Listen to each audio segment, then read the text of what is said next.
Hola, hola a todos, ¿cómo están? Bienvenidos a este espacio virtual auditivo.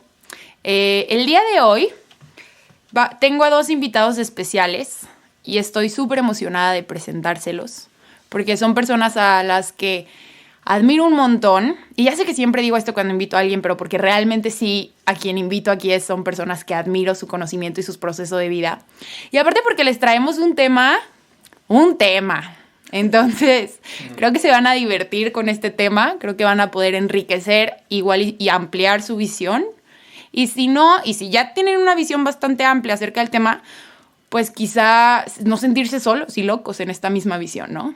Entonces, pues bueno, yo soy Ana Karen Díaz Infante, bienvenidos a Ver Adentro, y aquí en cabina tengo conmigo a María Sarandona y Cristian Moreno. Hola, hola. Hola, hola. ¿Cómo están? Muchas gracias, Karen, por invitarnos.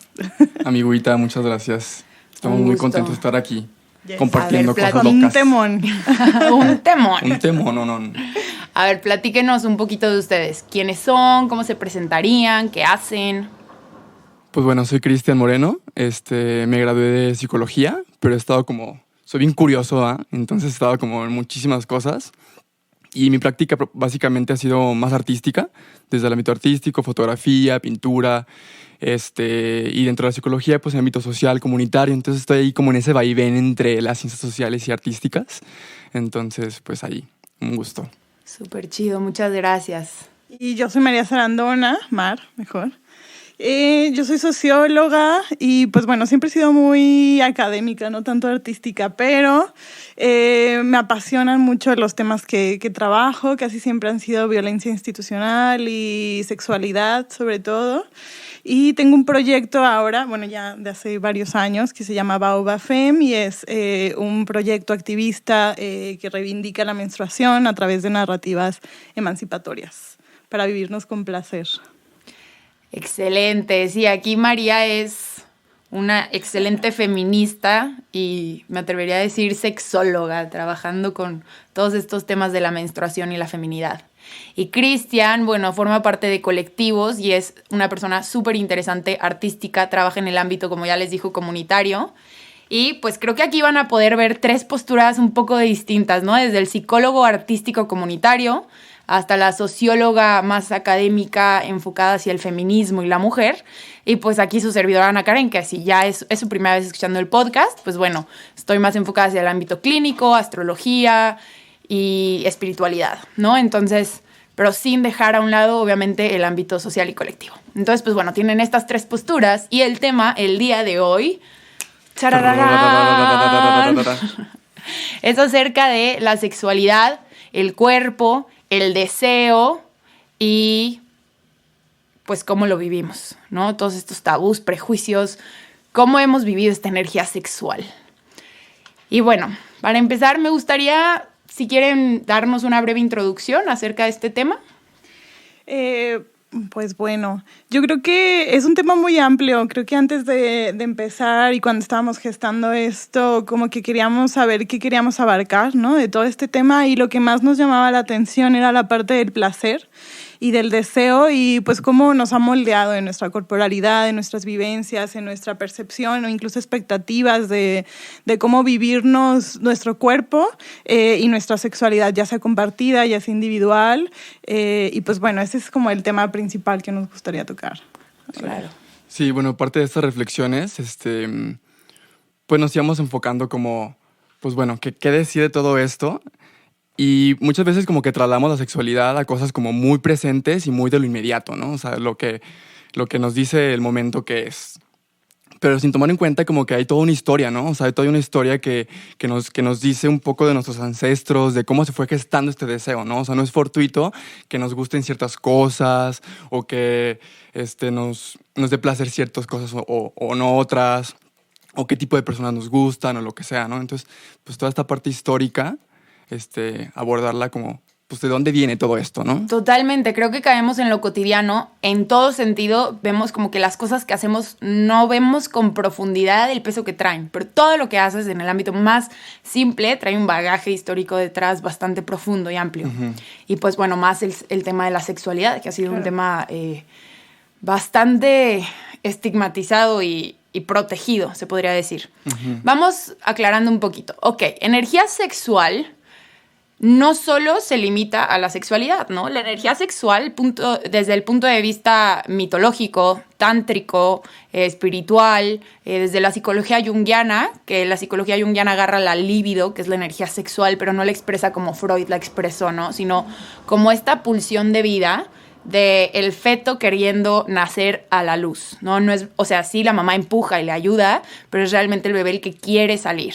Y es esta energía de creación, de gestación, de crear incluso nuevos proyectos, ¿no? Entonces, pues bueno, eso como irlo aclarando. Y por otra parte está todo el sistema neurológico, que todo nuestro ADN está compuesto para recibir placer.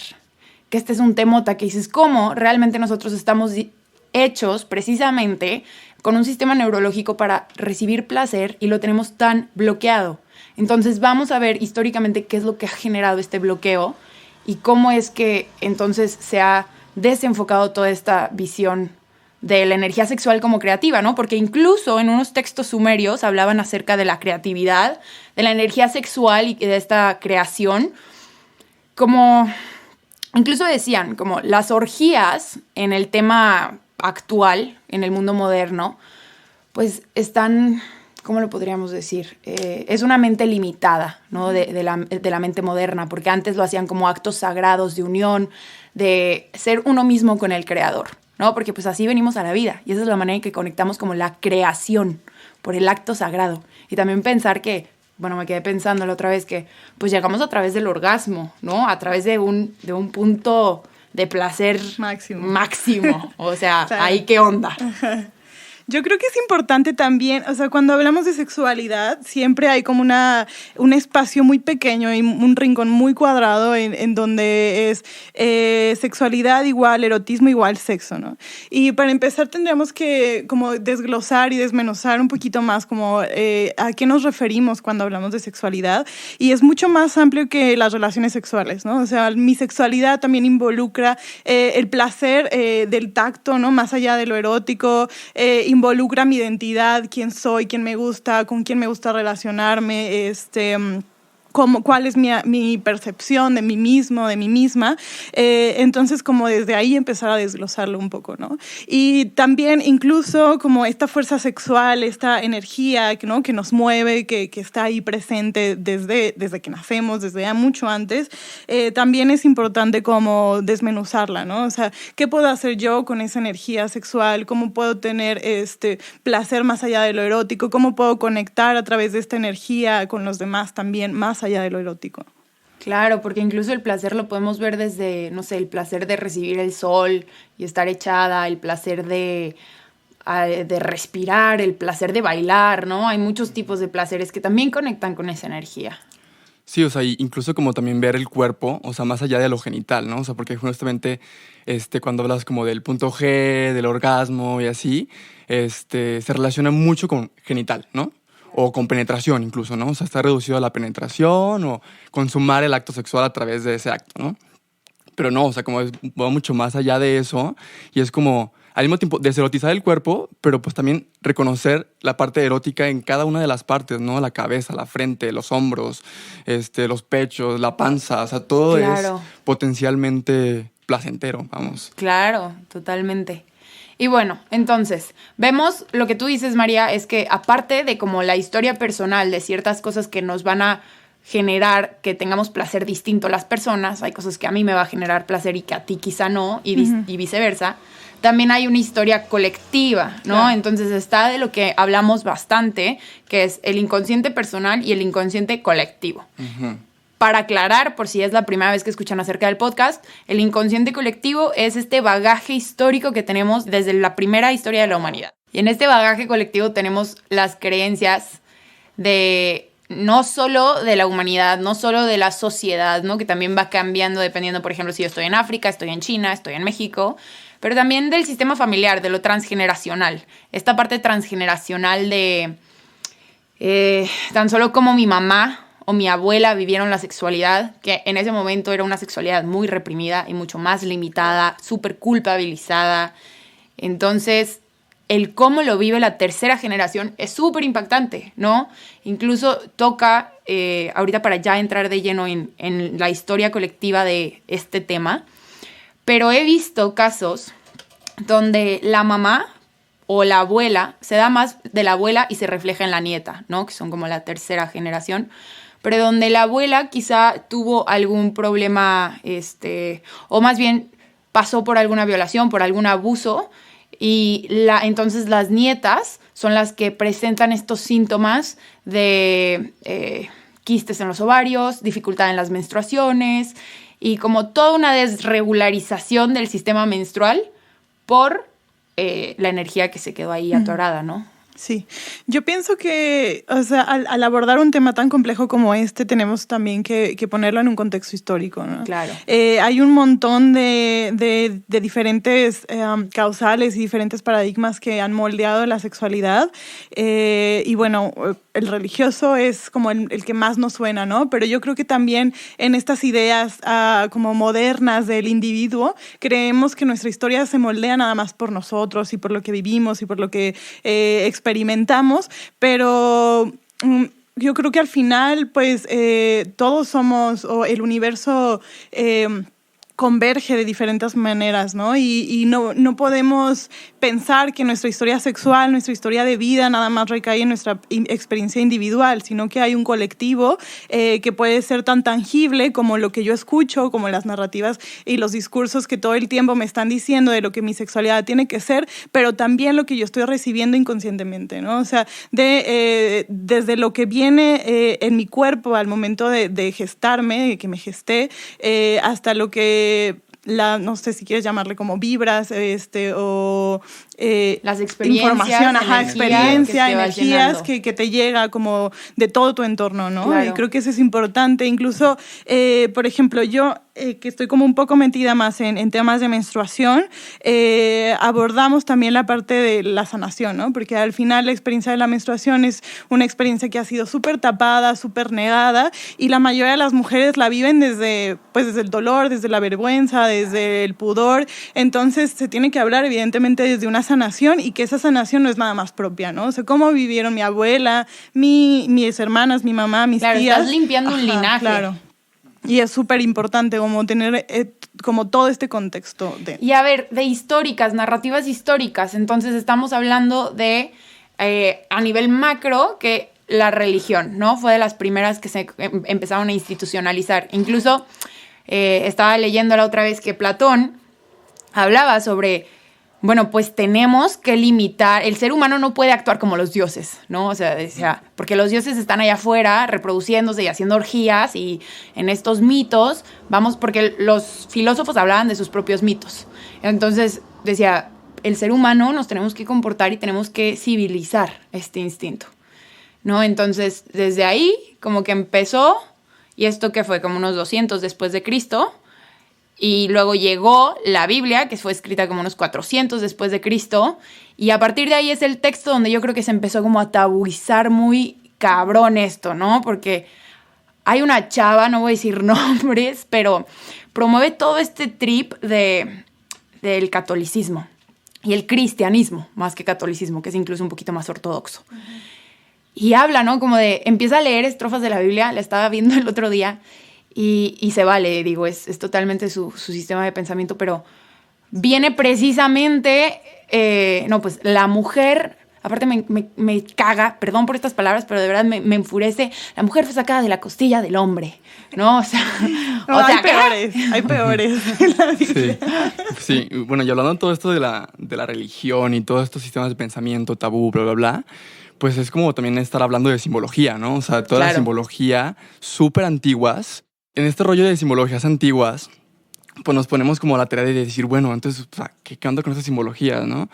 Y pues hay simbologías súper dominantes, o sea, hay 1000 simbologías, pero hay ciertas simbologías que perduraron a lo largo del tiempo, o sea, se encarnaron en nuestros cuerpos, por eso también como que hablar del cuerpo en este podcast es súper importante. Claro.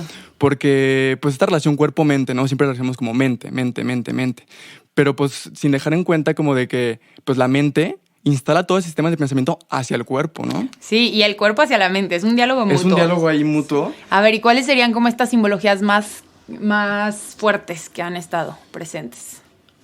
Pues, o sea, hablando de Algunas eso, de ellas. pues me gusta como hablar como de la colonización del cuerpo. Ajá.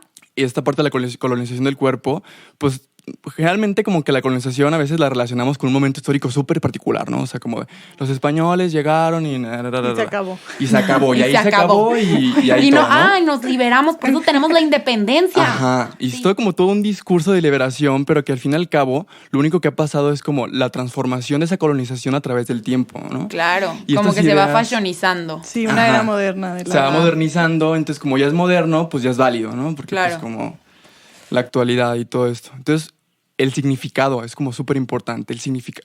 Una cosa es el cuerpo, ¿no? El cuerpo es la experiencia física en el mundo. Sí, sí, sí. Y la simbología y pues el significado es pues todas las atribuciones que se le da al cuerpo. ¿Para qué sirve mi cuerpo? ¿Cómo tengo que gozarlo?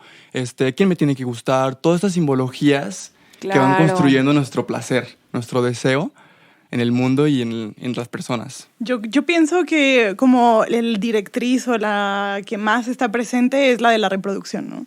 O sea, al final, ¿para qué sirve nuestro cuerpo? ¿Para qué sirve nuestra sexualidad? Sobre todo desde la iglesia, pues para gestar más hijos, más vida, Claro. ¿no? Y creo que en México hemos escuchado 1000 veces los hijos que Dios me mande. Y creo que esa es como la premisa más grande, sobre todo en el cuerpo de la mujer, ¿no? O sea, el placer femenino no tiene lugar cuando se lee la sexualidad de una mujer desde la idea de la reproducción, como si fuera el único fin que tiene, ¿no? Y incluso, no sé, como en esta idea que decía Cristian de que, bueno, o sea, pareciera ser que estamos ahorita en una época súper moderna, en donde ya en los 70 hubo una liberación sexual, en donde ya hablamos libremente de homosexualidad y de disidencias, pero a pesar de eso yo reconozco que tuve una enseñanza de la sexualidad que sé que fue abierta, que sé que iba como en miras de la integralidad, pero siempre me hablaron de órgano reproductor. Siempre me Claro. hablaron de que me tenía que aprender que mi útero y que yo menstruaba y que yo sangraba porque en algún momento iba a ser madre. Ajá, o sea, no era ajá. cuestión, ibas Claro, a ser ajá, madre. en algún momento yo tenía que ser madre, ¿no? Claro. O que todo ese dolor va a valer la pena porque un día voy a ser madre. Claro. Y que se enseña mucho desde ahí. O sea, a mí nunca me aprendí como todo el esquemita ese que te enseñan de los órganos y que le tienes que poner los nombres y nunca apareció en ningún diagrama el clítoris, por ejemplo, ¿no? Que es un Claro. órgano que está sencillamente y únicamente para dar placer, ¿no? Entonces creo que el hecho de la reproducción, sobre todo en la onda de la mujer, es como tu placer, ¿no? O sea, tu placer es un segundo, tercer, cuarto lugar, porque en el primer lugar está el placer de él y en segundo lugar está en que tú tienes que embarazarte, ¿no? Y creo que al contrario se polarizan los hombres porque es como de todo es un placer, pero un placer como no consentido, instintivo, como incluso que, o sea, como hipersexualizado, ¿no? Ujú. Sí, justamente este placer como más instintivo. Hay como dos tipos de placer que en el acto sexual lo podemos observar, ¿no? El primero es el placer más instintivo, justamente, y el segundo es un placer de excitación, ¿no? Que se desea que vaya como pues, del instintivo, que lo empiezas a sentir, que lo empiezas a vibrar hasta llegar a la excitación. Pero muchas veces se llega, o sea, la excitación está previo a este deseo instintivo. Y eso es lo que pasa mucho en los hombres. Llega como esta sensación de excitación y se entremezcla aparte con el deseo instintivo. Entonces es una energía muy fuerte. Como decía Jung, y me gustaba mucho esta manera de presentarlo, es que la energía sexual, esta energía libidineica, digamos, es energía, tal cual, ¿no? Entonces, como tú puedes tener energía que prende foco, que se usa también para la computadora, que se usa también para los micrófonos, todo este canal energético que tenemos en este espacio ahorita y que está usándose para muchas otras cosas, ese es el chiste de la energía sexual, ¿no? O sea, tiene muchas otras maneras de expresarse y justo como tú dices, nos limita a esto y a esta forma de vivenciar nuestro cuerpo. Y hasta como temor, ¿no? Temor a observar nuestro cuerpo, Claro. a explorar nuestro cuerpo, a vivir el cuerpo. Y a pues no sé, creo que el hecho del hombre y la mujer los ponen los opuestos y es la misma gata revolcada. Claro que a cada uno le afecta distinto y no voy a como poner ni jerarquizar a cuál le afecta de qué manera, porque pues obviamente soy mujer y obviamente lo vivo desde este ámbito y pues definitivamente me voy a que las mujeres lo tenemos más perro. Pero también creo que inhibe muchas maneras de poder disfrutar entonces otro tipo de placeres para los hombres, ¿no? Como Claro. una simple caricia, como o esto también, no sé, en la sexualidad es como llegar al orgasmo, pero muchas veces una caricia, como tú dices, en el clítoris es muchísimo más satisfactoria que la misma penetración. Y más si son personas, por ejemplo, con un autocontrol muy cabrón, que les cuesta trabajo soltar, porque como tú dices, el cuerpo tiene respuestas. Entonces nuestro cuerpo como mujeres, y aparte, por control y por este linaje que venimos cargando, del que ya hablamos, se ha visto en terapias de LSD, que hacen como expansión de conciencia, hay un autor que se llama Stanislav Grof y hace de estudios de matrices perinatales, ¿no? Estas matrices perinatales es como la parte de la concepción del embrión y ya el feto saliendo, el bebé ya sin ser feto, ¿no? Ya ser un ser vivo. Entonces, es todo este proceso. Y está súper interesante porque se visualiza cómo desde ahí ya la mujer trae una predisposición a que el órgano se vaya apretando más y sea mucho más difícil. Entonces el control se va ahí, se canaliza al útero y a la vejiga. Entonces a la mujer muchas veces, incluso por eso, bueno, no solo por eso, pero es parte de por qué la penetración le puede causar dolor o puede no gustarle. Sí. ¿No? Sí, yo creo que es una combinación de ambas, ¿no? O sea, bien de las predisposiciones biológicas, tanto pues todo este contexto. Claro. Porque si nos ha negado tanto como esa posibilidad de placer, de erotismo propio, luego muchas veces se traduce en mujeres que tienen vaginismo, ¿no? Que es como esta rigidez en el canal vaginal que te impide, no sé, ya sea un dedo, un dildo, un pene, cualquier cosa que entre en ese canal, pues duele, ¿no? Entonces, pues así lo vivimos, ¿no? O sea, y así todo el tiempo lo aprendimos también, incluso regresando como a estas mismas ideas que yo misma, y creo que ustedes también experimentaron en la educación sexual, es que te enseñan desde el miedo, ¿no? O sea, desde el sexo es poderoso, pero es tan poderoso que, o sea, se tiene que ocultar, ¿no? Y se tiene que hablar bajito de él y aprendes desde el miedo y lo que aprendes es con imágenes súper grotescas de las ETS, ¿no? Ajá, de ETS súper avanzadas, ¿no? O sea, como te tienes que cuidar porque si no te va a pasar esto, si no te vas a embarazar, o sea, ¿y en dónde entonces está el que, o sea, es evidente que yo lo hago por placer, o sea, usamos más nuestros órganos sexuales para tener placer que para reproducirnos, entonces, en qué momento se perdió ese discurso, ¿no? O sea, esa esencia, o sea, ¿por qué tú tienes sexo? Pues, o sea, yo creo que un 1% es porque te quieres reproducir y la mayoría de las veces la vas a hacer porque quieres tener placer, porque quieres conectar con el otro, con la otra, ¿no? Claro. Pero... Y cómo ha mutado también, ¿no? O sea, hablamos de religión, o sea, que es importante también, pero cómo de la religión ha mutado la ciencia, ¿no? Claro. O sea, ese sistema de creencias, como ya científico, vemos un artículo científico, vemos que está referenciado y todo, y es una verdad absoluta, ¿no? Lo tenemos como verdades naturales, incambiables, porque ya no es religioso. Pero, o sea, es impresionante si te pones como a analizar como todo esto, o sea, cómo los discursos religiosos se trasladaron a la ciencia y se legitimaron, no sé, por ejemplo, o sea, que en algún punto la homosexualidad era una enfermedad, o que se comprobó según esto como que en algún momento las mujeres tenían el cerebro más chiquito, entonces por eso no podían votar, porque no tenían criterio.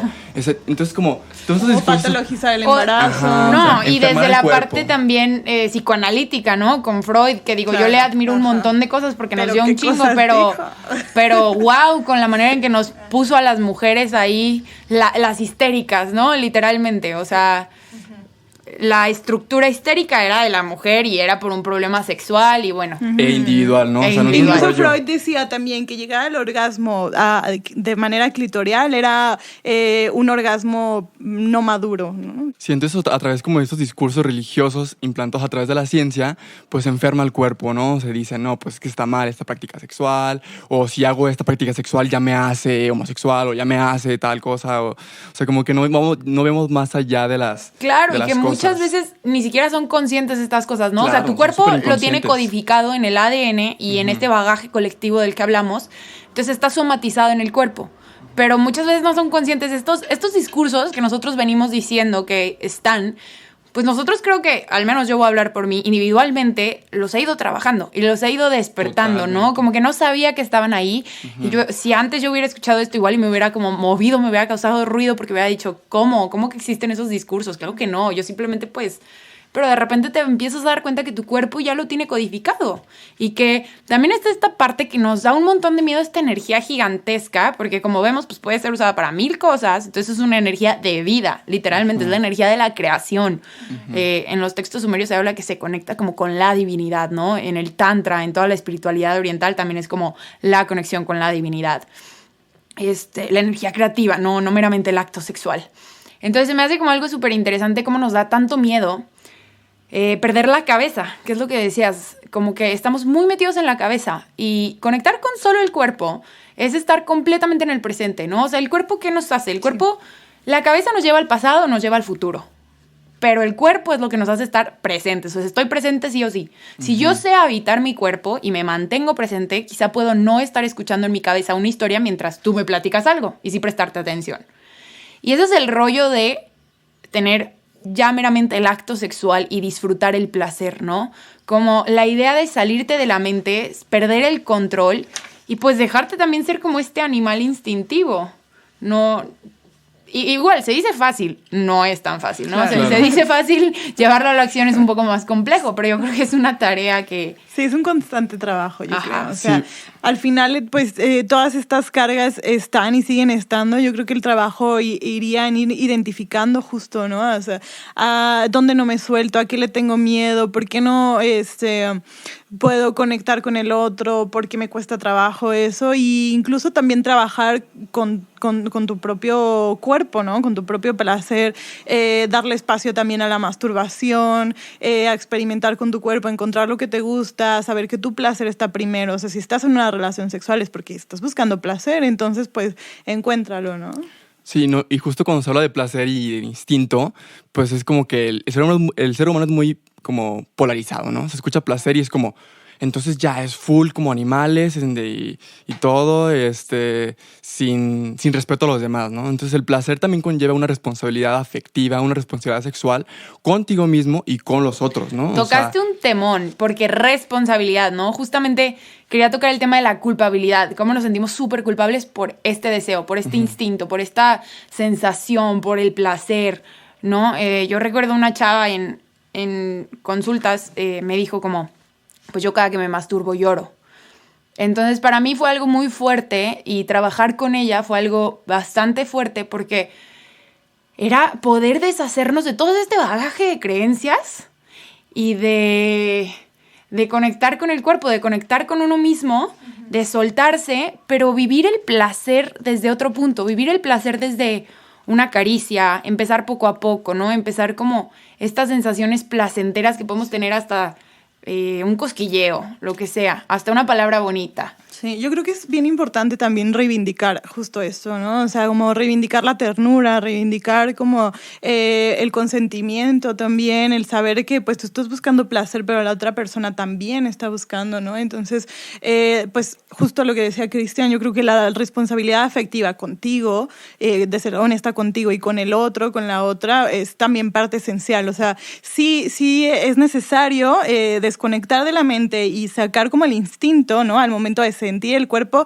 pero también es bien importante como no caer en estas ideas de soy todo instinto y no me puede, porque creo que sobre todo se escucha más en narrativas masculinas, ¿no? Así como de, no, es que yo no me puedo controlar porque soy todo instinto. A ver, no, porque mi rey. testosterona. Ajá, no, o sea, ¿qué onda con tu responsabilidad? ¿Qué onda con lo que siente la otra persona? Entonces creo que eso también es bien importante. Sí, justamente, de hecho, por ahí quería ir con este tema que se me fue la onda, pero era como al no hacernos responsable, entonces caemos en esta culpa. Y la culpa no tiene ningún sentido. O sea, la culpa de verdad yo creo que es de los sentimientos que no construye nada, no sirve para nada y solo te deteriora. Claro. Y acaba con energía interna, ¿no? Entonces, si te responsabilizas de tu propio deseo, tu manera de relacionarte, esa responsabilidad implica respetarte a ti mismo y respetar al otro, sea cual sean los acuerdos. O sea, si tú quieres tener un amor libre y poder estar como con tu pareja y a la vez tener otras parejas, súper válido. Yo creo que mientras eso se esté comunicado y sea honesto en el diálogo, validísimo. Yo creo que donde ya no está chido es, por ejemplo, ir ahí usando esas cosas como bajo el agua, ¿no? O sea, haciéndolo a tu antojo, sin comunicarle a la persona, pues el respeto que le estás teniendo. Claro, y la culpa es súper importante también porque viene también de discursos religiosos, ¿no? La culpa viene también de un proceso también de imposición a través de sangre en momentos históricos a lo largo del tiempo de casi como, si vives así es placer, te va a ir mal, ¿no? Claro. Si vives así, te vamos a matar. Si vives así, te vamos a señalar, te vas a enfermar. Entonces, a lo mejor ya no vivimos eso como tan carnal como antes, pero pues lo vivimos de diferentes formas, ¿no? Sí, como decimos, se va fashionizando. Se va fashionizando, exacto. Y podemos ver, por ejemplo, a los niños se dice, Piaget decía, que es un psicólogo, estudió como las etapas de desarrollo, y decía que entre los 2 a 4 años el niño se tenía que civilizar un poco las emociones, ¿no? O sea, todos estos instintos y emociones, y que tú ves al niño que se pone rabioso, pues entre los 2 y 4 años es una buena edad de los papás para poder irle ayudando a controlar esos instintos, a que los maneje, para que después pueda convivir en una sociedad y no volverse, no sé, completamente agresivo y loco si pierde en un juego, ¿no? Que logre como controlar esas emociones y esos instintos. Bueno, ¿por qué digo esto? Porque creo que al irlo civilizando vamos metiendo miedo. En lugar de poder hablar con los niños de, oye, mira, es que esto, educarlos, les decimos como, no llores, vete a tu cuarto. Entonces los vamos civilizando, pero con el reprimirlo. Claro. Y justamente reprimir las cosas, pues lleva a lo que hemos hablado en otro podcast, por si no saben, chéquenlo en Sombra, la sombra mía, tuya y de él. Pero es justamente esto, es como que se va me encanta la palabra bagaje, pero se va acá atrás de uno, a donde no está la máscara, donde no es lo que proyectas a los demás.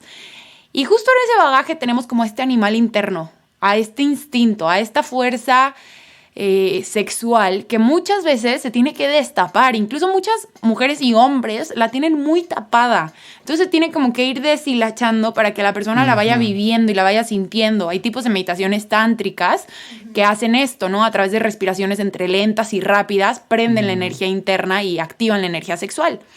Pero como que a lo que quería llegar del ejemplo de esta parte que lo vamos reprimiendo es a la Iglesia Católica, ¿no? En general. Veamos cómo los padres, hay muchísimo pederasta ahí adentro, hay muchísimo abuso a niños. Entonces, ¿esto por qué se da? Si lo empezamos a analizar desde un contexto junguiano, pues observamos que se controla y se reprime por completo la sexualidad, de decir, no puedes tener sexo, no puedes tener pareja, no puedes tener nada de esto. Entonces, y como seguramente traen heridas infantiles, ¿qué hacen? De repente esa sombra es lo que de repente cuando estamos enojados y explotamos y decimos, como que no fui yo, me despersonalicé. Da esta sensación, ¿no? Como de despersonalización. Pues de repente esa sombra se apodera de nosotros. Es como una posesión arquetípica, se le dice. Y es como que algo me poseyó, pero pues soy yo mismo. Es lo que no me gusta ver de mí mismo. Me estoy poseyendo. Y entonces me expreso sin control, sin responsabilidad y agrediendo a los demás con esa energía sexual. Claro. Y por eso como que también está relacionado con esta cosa de la...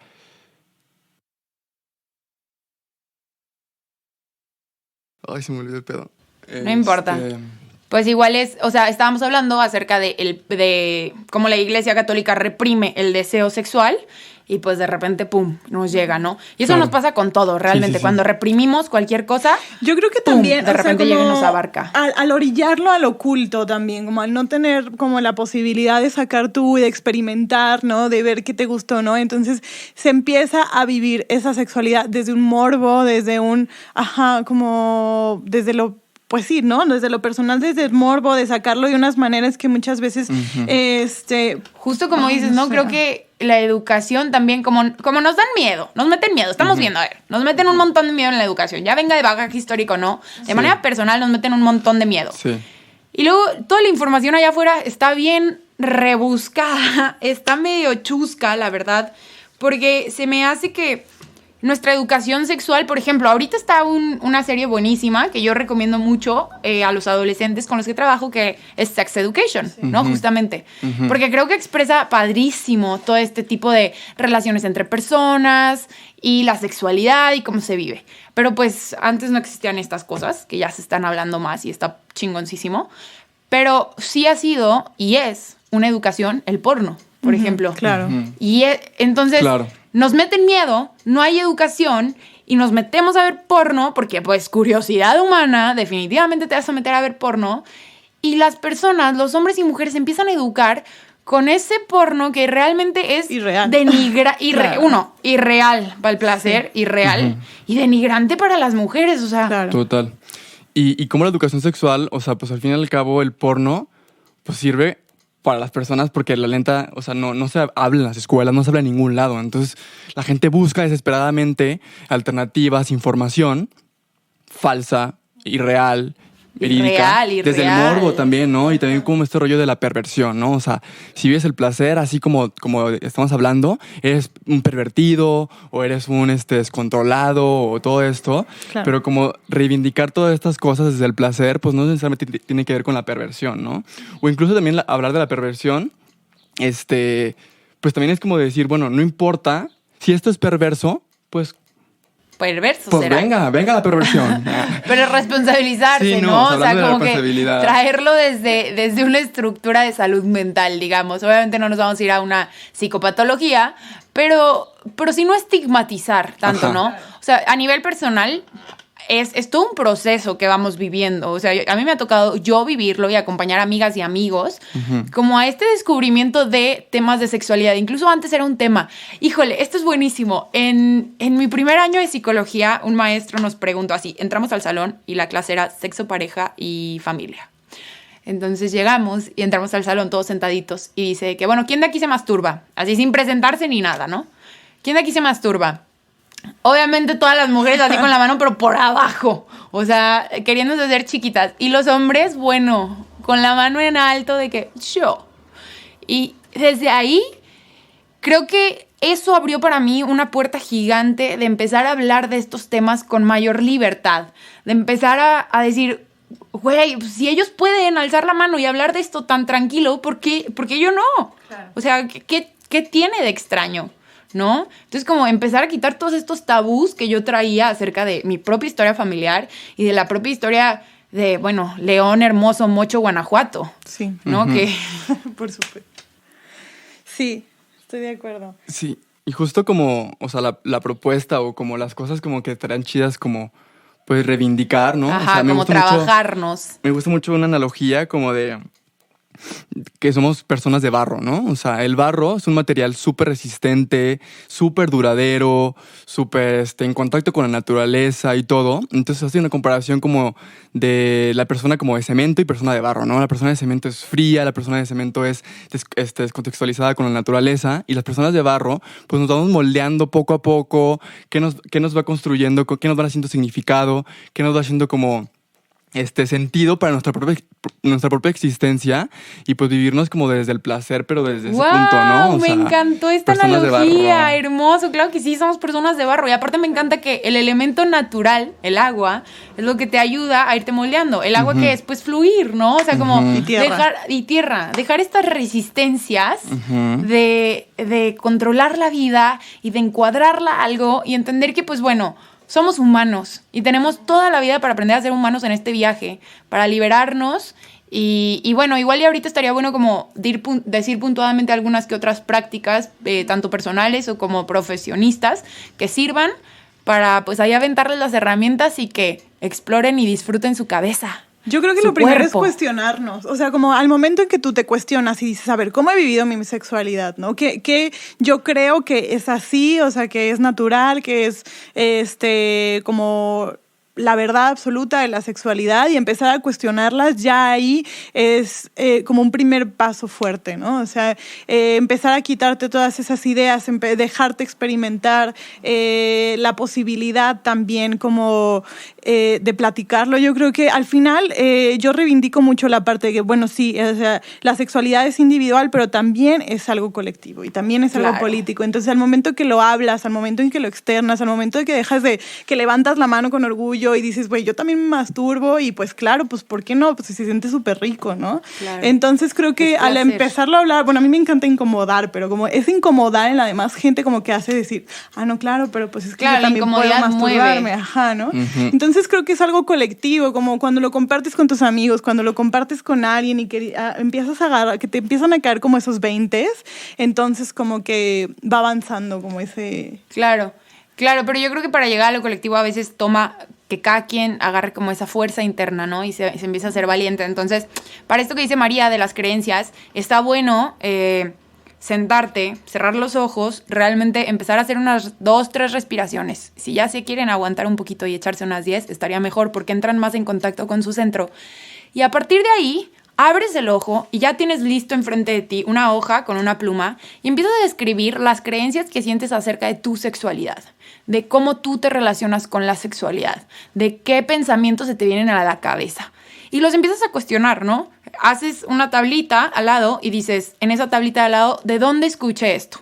Aunque no te entre por certeza, obviamente hay veces que dices, no sé si lo escuché de mis papás, de mis abuelos, de la escuela, del parque de juegos, de mis amigos de fútbol, no sé. Pero pues vas poniendo más o menos por donde crees que lo escuchaste y pues cuestiónalo, simplemente, ok, y si lo escuché, ¿asumo que es verdad o ya no lo quiero como práctica en mi vida? ¿No? Creo que esto es como un buen ejercicio para pues cuestionar este sistema de creencias y pensamientos. Claro. Sí, cuestionar las narraciones como de lo que soy, de lo que creo que soy, prácticamente, ¿no? Y eso, hay también otra analogía muy bonita de Michael White, un autor también como el creador de las prácticas narrativas en psicología, que hace como una comparación del ser humano, las narraciones del ser humano con las constelaciones de las estrellas, ¿no? O sea, como una estrella, cada estrella es un atributo, ¿no? O sea, soy extrovertido, soy mujer, soy heterosexual, soy. Y se va formando una constelación. Como una meta histórica. Ajá, una constelación, sí, de que esto soy, ¿no? Pero y son las que más brillan, ¿no? O sea, son las que más brillan porque son las que más nos dicen, son las que más nos creemos. Pero sin tomar en cuenta de que hay 1000 estrellas alrededor que también forman parte de lo que soy, pero que están invisibilizadas, reprimidas y que no forman parte de esta constelación. Entonces es como abrir los ojos, primero cuestionándonos, primero que nada es como cuestionar nuestro propio sistema de creencias, que es todo un trip. O sea, no es todo un trabajo de vida, ¿no? O sea, no es como de, claro, que de la noche a la mañana o un año después, ¿no? Y tampoco llegas y dices ya, porque también esta herramienta del ego constantemente se quiere redescribir a sí mismo, ¿no? Reidentificar. Entonces tú te empiezas a desidentificar, ok, de un mundo material, pero después vienen estos del ego espiritual, ¿no? Que ya son de que yo soy un ser iluminado y yo soy maestro de yoga y te voy a explicar todo esto. Digo, no está nada en contra de eso, pero es otra vez cayendo en el ego de la identificación. Claro. Uh-huh. Pero sí, como tú dices, me encanta porque justo también creo que una herramienta puede ser, 2 cosas. 1, entender que biológicamente nuestros ojos solo ven iconográficamente, ¿no? ¿Qué es esto? Que, por ejemplo, hasta veamos en mapas. Nosotros solo vemos de punto A a punto B y las cosas simplistas. Si ponemos en un mapa toda la ciudad a súper detalle, nos volvemos locos. Que eso es lo que pasa con plantas medicinales, LSD, nos expande la conciencia y podemos ver un montón de otras dimensiones que existen. Y hasta no pienses en eso, piensa en las partículas súper sutiles que existen en el aire y que tú no puedes ver.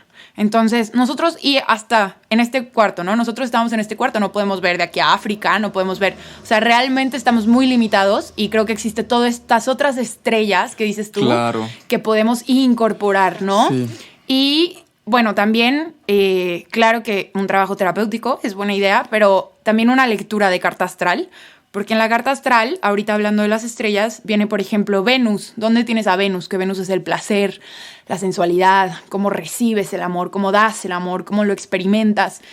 Y se relaciona muchísimo con el valor propio, ¿no? Uh-huh. Que creo que va súper de la mano. Va súper de la mano sabernos dignos, amarnos y entonces recibir ello. Porque si yo no me siento digna, claro que voy a estar recibiendo cualquier tipo de caricia y la voy a aceptar, aunque sea una caricia de perro. Claro. Entonces, pues bueno, creo que también es como una buena herramienta ahí explorarle si les gustan esos temas. Y creo que otro que es básico también es como abrirnos a experimentar, ¿no? A buscar a través de la masturbación qué me gusta, ¿no? O sea, cómo yo encuentro placer en mi intimidad, ¿no? Con nadie más y ir experimentando, ¿no? O sea, sí, darse un tiempo para una misma, ajá, para uno mismo y sí, pues explorarse tal cual, observarse, sentirse, ver cómo, de qué manera, de qué movimientos recibes más placer y qué otros no. Claro, y hay infinidad también, o sea, como si lo quieres hacer sola, si lo quieres hacer con juguetes, si lo quieres hacer viendo porno, si ahora quieres leer algo erótico, si quieres escuchar, o sea, como más allá también, yo creo que extenderse a todo el cuerpo ese placer más allá de lo genital, pues también puedes experimentar de esas maneras. También como, ajá, empezar con unas caricias en los brazos, después te vas a los pechos, no sé, como pues todo el cuerpo, jugar con todo tu cuerpo. Creo que eso es algo esencial, jugar contigo. Y no tomarnos tan en serio la vida, ¿no? Jugar. Claro. Y ya en un segundo paso, creo que también está padre como de, bueno, o sea, como ya vengo de haber experimentado, ya sé cómo me gusta, ya sé cómo llego al orgasmo mejor, pues entonces ahora voy a tener una relación con alguien, entonces pues platicar, dialogar, ¿qué te gusta? ¿Qué me gusta? Sin estas como de, ay, no, es que ¿qué va a decir? Claro, no, eso es clave. Ajá. En una relación, confianza y poder decir, oye, pues a ti qué tal te gusta así, te gusta así, a mí me gusta suyá, cuguyá. Y pues encontrar la manera en cómo los dos pueden llegar al orgasmo. Claro. Porque luego se escucha mucho de que no, pues él sí llegó al orgasmo, pero yo no. Claro. Sí, tiene que ver mucho también con la intuición, ¿no? O sea, a mí me gusta mucho pensar como vivirnos individualmente desde la intuición, pero también relacionarnos también desde la intuición, ¿no? Dejarle ponerle tanta cabeza a las cosas, porque justamente esta cabeza es justamente todo este sistema de creencias simbólicas que tenemos arrastrando y sin dejar de escuchar al cuerpo, ¿no? Claro, escuchar el lenguaje del cuerpo. Cómo me relaciono, y pues... No Totalmente. Sé. Y de hecho, la última herramienta que creo que les daría, no sé si quieran aportar algo ustedes de otra herramienta, es sobre una meditación tántrica que es justamente quitarle peso a la mente, conectarte con el cuerpo. Hacen 7 respiraciones muy lentas y pausadas, cada vez más lentas, como si fuera un tipo de hipnosis. Llegan a la 7ª y en eso empiezan a acelerar, pero que se inflen todos los pulmones y desinflen, inflen y desinflen. Sentir todo ese placer que causa neurológica y bioquímicamente en el cuerpo la respiración. Después empiezas a acelerar este ritmo y haces 10 respiraciones donde no necesariamente tienes que llenar todo el pulmón, pero que sí sean bastante profundas. Entonces haces las 10 respiraciones y después regresas a otras 5, 7, 10 y las que quieras, respiraciones profundas. Y se siente una energía en el cuerpo, en todo el cuerpo, placenterísima, porque activas como que todo un sistema cardiovascular y respiratorio que está proporcionado a esta energía sexual, ¿no? Es este cuerpo eléctrico que tenemos. Tenemos distintos cuerpos, los seres humanos somos multifacéticos. Entonces está el cuerpo mental, el cuerpo físico, el cuerpo espiritual, el cuerpo energético y el cuerpo emocional. Y este cuerpo energético es el que se relaciona un montón con esta energía, ¿no? Entonces esta meditación tántrica, eso nos ayuda, como a activar este cuerpo energético. Y bueno, otra como cosa que también es súper importante es el arte, ¿no? El arte también como mecanismo o herramienta también de llegar a este proceso de energía sexual, porque al fin y al cabo la creatividad y el arte está súper vinculado con la energía sexual. Entonces, pues, desde ahí vivirlo también, o sea, explorar tu intuición, dejarte ser, o sea, también son formas que uno se puede acercar, más allá de la sexualidad o no, a otras formas de vivirse, otras formas de significarse. Claro, justo que acabas de decir del arte, personalmente yo usé muchísimo la pintura y el dibujo para sanar mi feminidad, ¿no? Para sanar toda esta culpa, para poder vivenciar la expresión sexual desde una mejor forma. Entonces se me hace increíble que lo acabas de tocar, claro, porque ¿no? Cerramos con broche de oro. Sí. Gestar. Claro. Sí. Y el cuerpo, ¿no? Y el cuerpo es el vehículo, ¿no? Para vivir todo esto. Y la experiencia artística, pues, ahí. Pues muchísimas gracias, qué hermoso tema. Me encanta. Muchas gracias, amiga, por invitarnos. No, creo que está genial porque si ya ven, son personas bastante informadas en el tema y que les gusta incomodar. Y de eso se trata, ¿no? De incomodar un poquito la situación para que pues, nos cuestionemos. Si no nos incomodamos, no nos movemos tanto. Claro, la incomodidad es necesaria. Incomódense. Bueno, pues muchísimas gracias por escucharnos en este podcast. Muchísimas gracias a ustedes por estar aquí presentes. Gracias, amiga. Si quieren, síganos en redes sociales. María también tiene un proyecto hermoso que la pueden seguir. Está como... Sí, como @baubafem. @baubafem en Instagram. Cristian está como... Cris Moru. Y María pues tiene todo este ámbito de la sexualidad, la feminidad, y Cristian tiene un montón de cosas artísticas. Entonces ahí se pueden ver, hay fotos, tiene muchos proyectos personales. Entonces también por ahí pueden comunicarse con él. Y pues su servidora, Ana Karen Díaz Infante, que como en Instagram está como Karen-Sic. Y pues bueno, abiertos todos los comentarios, todas las dudas, reflexiones. Si les gustó el podcast, compártanlo. Entre mayor rango de personas estemos informadas, mejor sociedad vamos a hacer. Yes. Muchísimas gracias. Nos vemos en 15 días. Abrazo. Chao.